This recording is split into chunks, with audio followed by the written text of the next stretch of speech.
Welcome back to the Cryptowriter podcast. Today we're going to focus on EOS and an exciting announcement that's been put out there by Block One, the stake-based voting and rewards proposal. It's pretty exciting today. I'm your host, my first time with the Cryptowriter podcast, Cheney Moore. I'm also the Chief Business Officer of Cryptowriter, and today we're joined by Rick Schlesinger. Rick has an extensive career with EOS. He was formerly of the EOS New York block producer team, and then went on to be hired by Block One as part of the public blockchain engagement team. Rick, we're very happy to have you today, and we're excited to learn a little bit more about stake-based voting rewards. Well, thank you for having me, Cheney. I'm really happy to be here, and it's an exciting day since we have released the stake-based voting and rewards mechanism. We've released the code, we've released the economic analysis proposal, and of course the bug bounty program for the code itself. So really excited that the community gets to look at this, digest it, and start to tool around with the code. Great, Rick. So let's just take a brief second and give us just the history of where we stand today on EOS with regards to inflation and voting. Sure. Currently on EOS, inflation stands at 1% per annum. And what was your second question? It just cut out there. And voting, what does voting look like today with regards to EOS? Oh, yes. And voting today, token holders have the ability to have one token, 30 votes per one token. And that is an interesting mechanism and incentivizes interesting collaboration amongst token holders and block producers. Great. So that's where it stands today. And it looks like, based on this proposal, it's a dual metric. You're looking at one from the standpoint that today people can vote for one block producer up to 30 block producers. But under the current proposal, it looks like we're going to vote for at least 21 block producers up to 30 producers. Is that correct? Yeah, so I do want to clarify something. When we are putting forward the economic analysis as well as our proposal, I want to really emphasize the word proposal. We're looking at this as a starting point for a discussion with token holders, network operators, developers to capture their feedback and input on how to improve the EOS public blockchain. So we are but one community member that is putting forward this idea, but we're expecting many ideas to come forward. And yes, within the proposal, what we are suggesting or what we are proposing to the community is to consider one token minimum 21 votes for block producers up to 30 votes per token. And there's a few reasons for that. If you've gone into kind of the proposal, there's a number of components here and we can digest them, but just briefly, the reason for this is because we are recommending to remove VPay rewards and distribute only VPay rewards for all block producers. We're also suggesting that in order to maintain the performance of block producers and the blockchain itself, if a block producer fails to produce a block, at their designated time, we would have a penalty across all of the inflation, including VPay as well as staking rewards for voters. And so that's why we're suggesting at least a minimum of 21 votes so that we can maintain at least a full round of block producers. Got you. So if everybody has to vote for at least 21, because in EOS there are 21 active block producers that maintain the security of the network and actively produce the blocks. So that makes sense. So you mentioned here staking rewards. So as we talk, and I should also, so I just wanted to mention that it's 21 votes, minimum of 21 votes is the proposal. Or if say you're new to EOS and you would like to trust a community member that runs a proxy, you can also proxy your vote to them, and that would be sufficient for this proposal. Great. So you mentioned in that statement, you mentioned rewards for the voters. So under the current metrics, there's a 1% inflation. This proposal is to increase inflation to a minimum of 1.2% up to 3.8%. And there are components to that inflation. Do you want to talk briefly about those? Sure, yes. So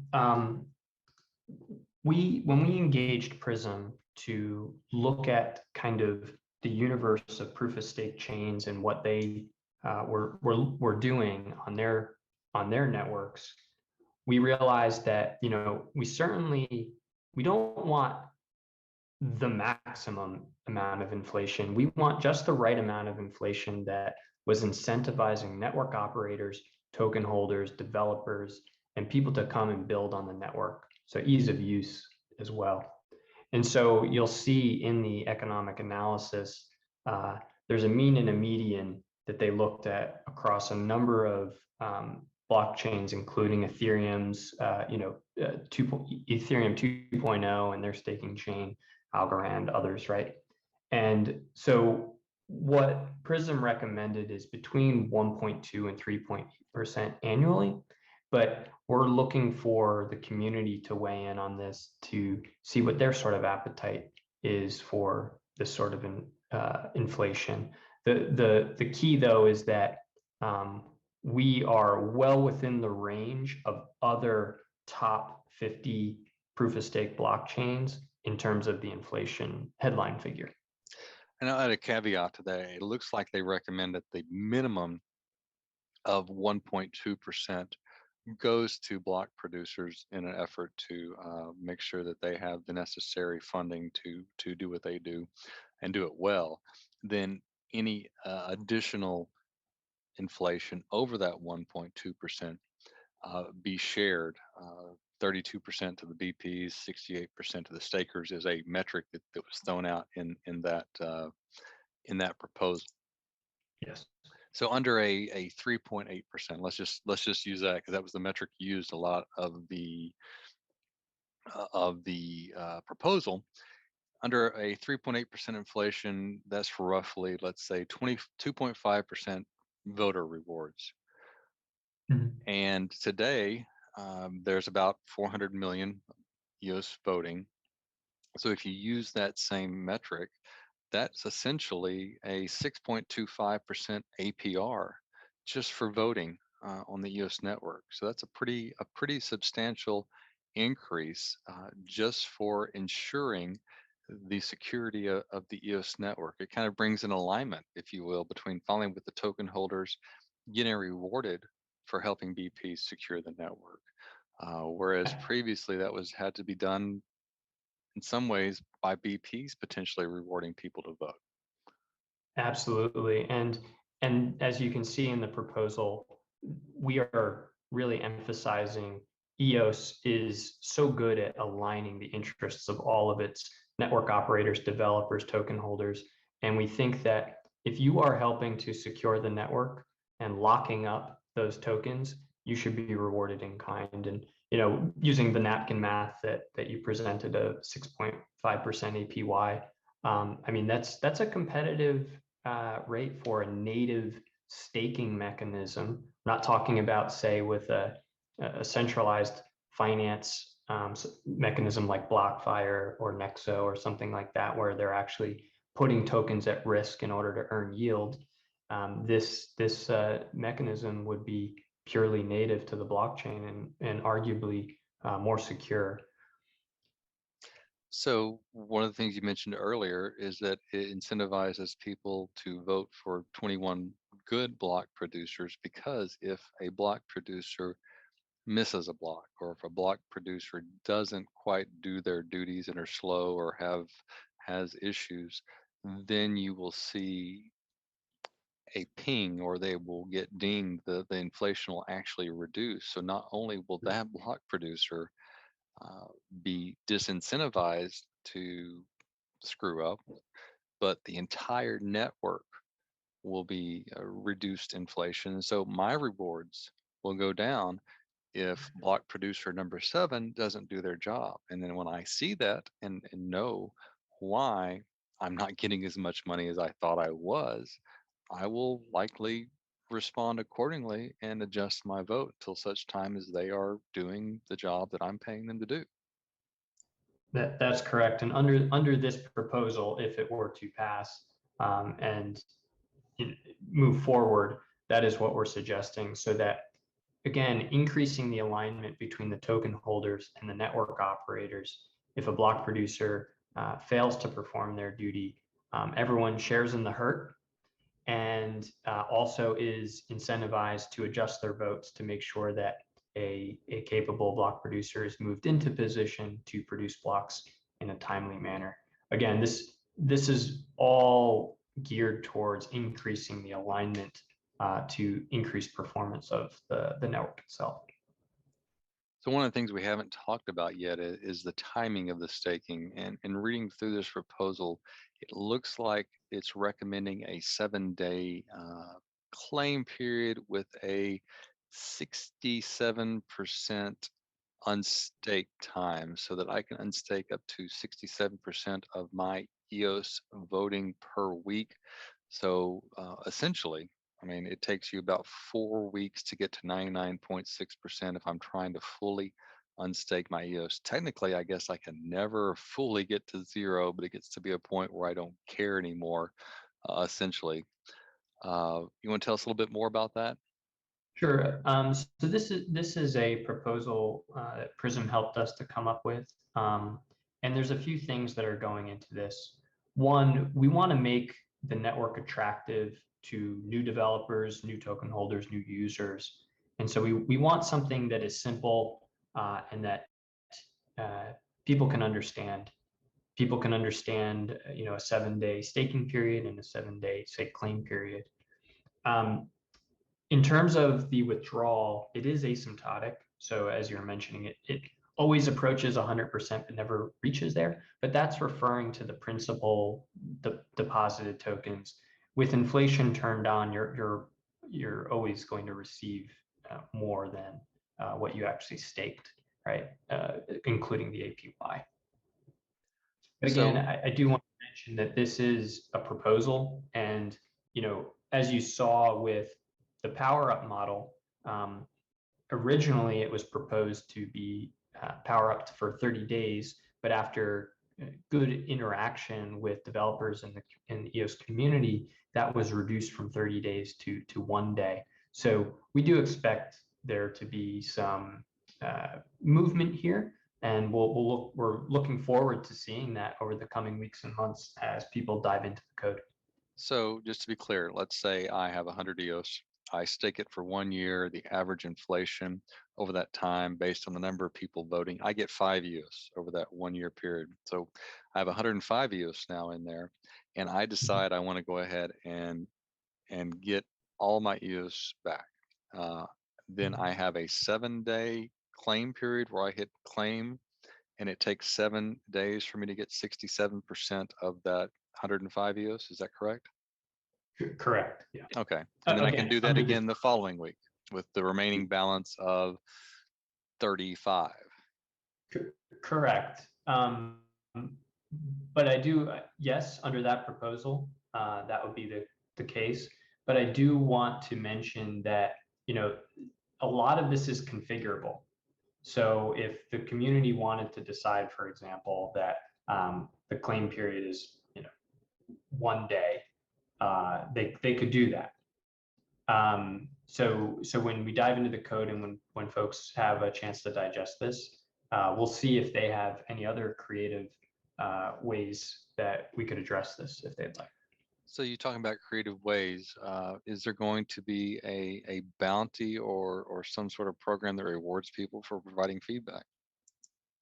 Yes, we do have a bug bounty program. It is live right now, and that is specifically for looking at the code itself and finding any bugs that we may have missed.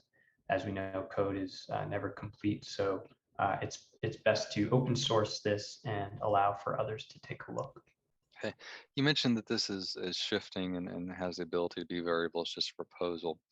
So a lot of people were basing their expectations on Dan's original staking pool proposal way back from October, November of 2019, if I recall correctly. It obviously didn't quite line up with that expectation, whereas you'd have 3 or 4 different pools that would be, 3-month, 1 year, 5-year, 10-year term staking pools. What happened, and why aren't we seeing something along those lines of what maybe the community was expecting based on those original articles? Sure. And so it's now April 2021, so it's been over a year since Dan first put forward that blog post proposing staking pools and chunking them up into different durations. There's a number of factors that led us here.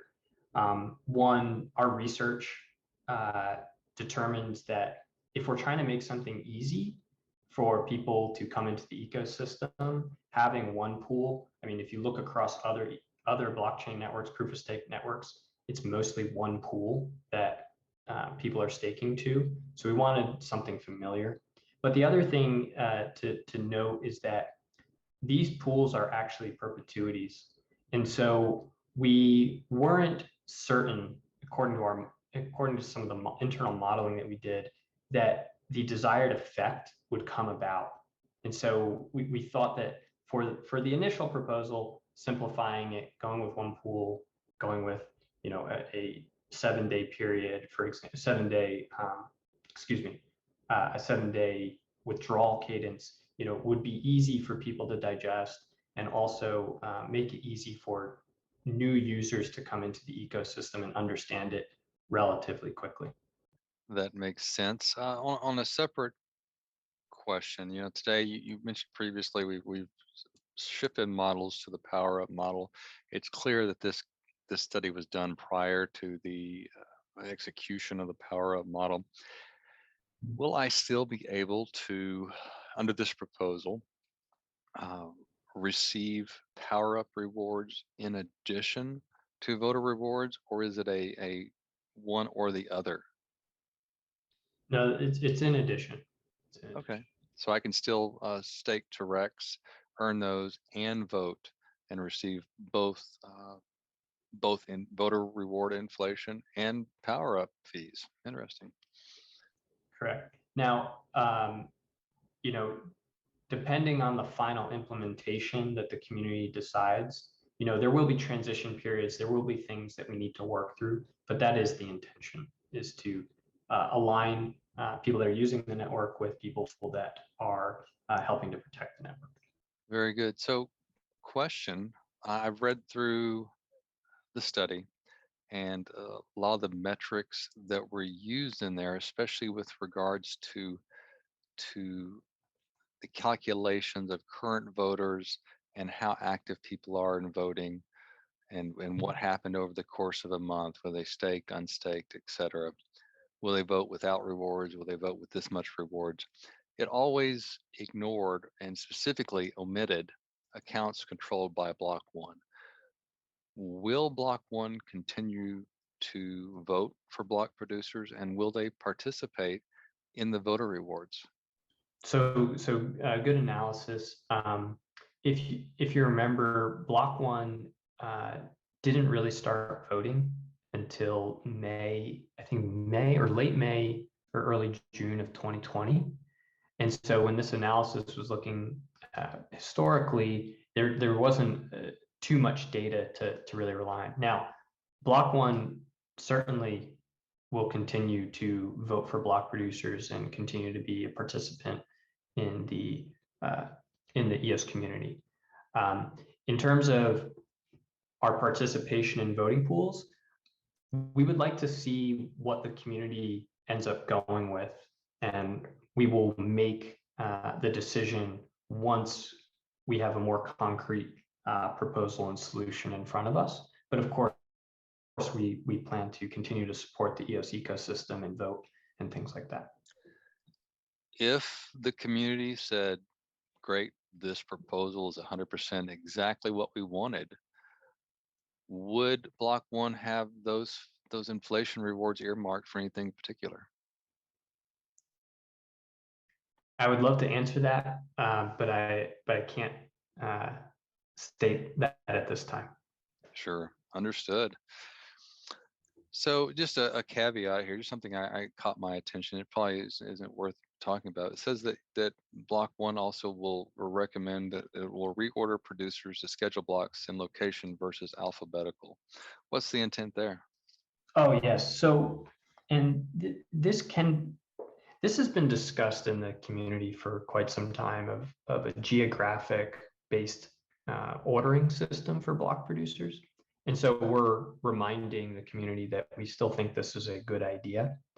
And so we think that this will aid in increasing the efficiency of handoffs between block producers. So right now, what it is, it's basically declared in alphabetical order. And we are suggesting, well, block producers can declare their location. And so if you are, say, in Shanghai, and the next block producer is, say, in Tokyo, or say the next block producer is in, let's use someplace further away, India, right? Well, maybe we can move more quickly to, say, the block producer in Tokyo instead of India because we want to reduce latency.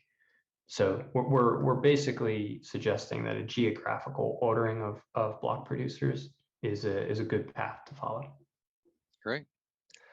Well, I don't know that I have that many more questions. I will throw out a statement there. I'm excited by this opportunity. It didn't quite fit my expectations based on reading the previously mentioned staking pools blog that Dan put out there before, but it's definitely value added. The opportunity for people outside EOS to see that they can earn a relatively decent return just by holding and doing network level actions, which are historically regarded as safer actions within a token standpoint versus trusting third party smart contracts is huge. The ability that people can now see that you can earn, like I said, 5-6%, depending on how many people are actively voting or how many EOS are actively voting is really good. I looked at the table one in there, and it does show that based on the votes at the time, which is 446 million, I think it's actually 411 million today, that they were looking at a one implied nominal yield of 5.9%. If the voting number of EOS goes up to 614 million, which would be a significant increase in locked tokens, that would still be 4.3% at the return at that 3.8% inflation. And that's great. Mhm. You're rewarding block producers more. You're rewarding stakeholders more for locking up their EOS and reducing the amount that's doing things that may impact price being liquid on the network. So I'm favorable. It's favorable. And then for the people that are a little bit more trusting of third-party contracts, the ability to either, well, one, use Rex and increase that reward by some percentage, or use other opportunities that include staking, such as EOSX or other exchanges, you could potentially boost that yield to 8, 9, 10% per year on a safe manner. So it's going to be good for EOS if we adopt some semblance of this proposal. And I appreciate Block One taking the time to get third parties involved in ordering this study. Thank you, Cheney. And as I mentioned, this is all in an effort to increase alignment between network operators, token holders, developers, to create, a better EOS network. And we look forward, as I mentioned, this is but a first foray into the discussion. And we hope that the materials that we provided today, including the economic analysis, the proposal, the code, and the bug bounty program, are received well by the community, and folks look to engage with us in this way. There's feedback forums, and we look forward to having a discussion more openly to create a better EOS network. That's great. And right, people, if you want to read more about this, you can go to eos.io and read more under the resources. And there's articles about stake-based voting, and you can view the white paper in there that we've been referencing throughout this call. If they do have suggestions, comments, and want to communicate more on this? Do you recommend the Telegram staking pool, GitHub? Where should they reach out, Rick, to have for the community? Sure. So when it comes to the code, you can submit code suggestions, pull requests on our GitHub. For bug bounties, we've provided a link so you can submit any bugs there and they can be awarded. And then the general discussion around this, it's happening in many different channels. It's on Twitter, it's on Telegram. I know with our Asian community, it happens in WeChat. So we'll be sure to keep an ear to the ground to listen more. And, just know that, this is our contribution to the community. And we are looking for others to kind of take this and carry the flag and bring it across the finish line, and we look forward to supporting. Wonderful. Well, Rick, personally, thank you for joining me here today. Yeah, I have interactions on Telegram quite often with Kevin Rose from the PVE, but it's not very often I get to chat with you, and I'm glad to see you getting out and engaging directly with the community. So thanks for that, and pass on our regards to Block One. Thank you, Cheney. Have a great day.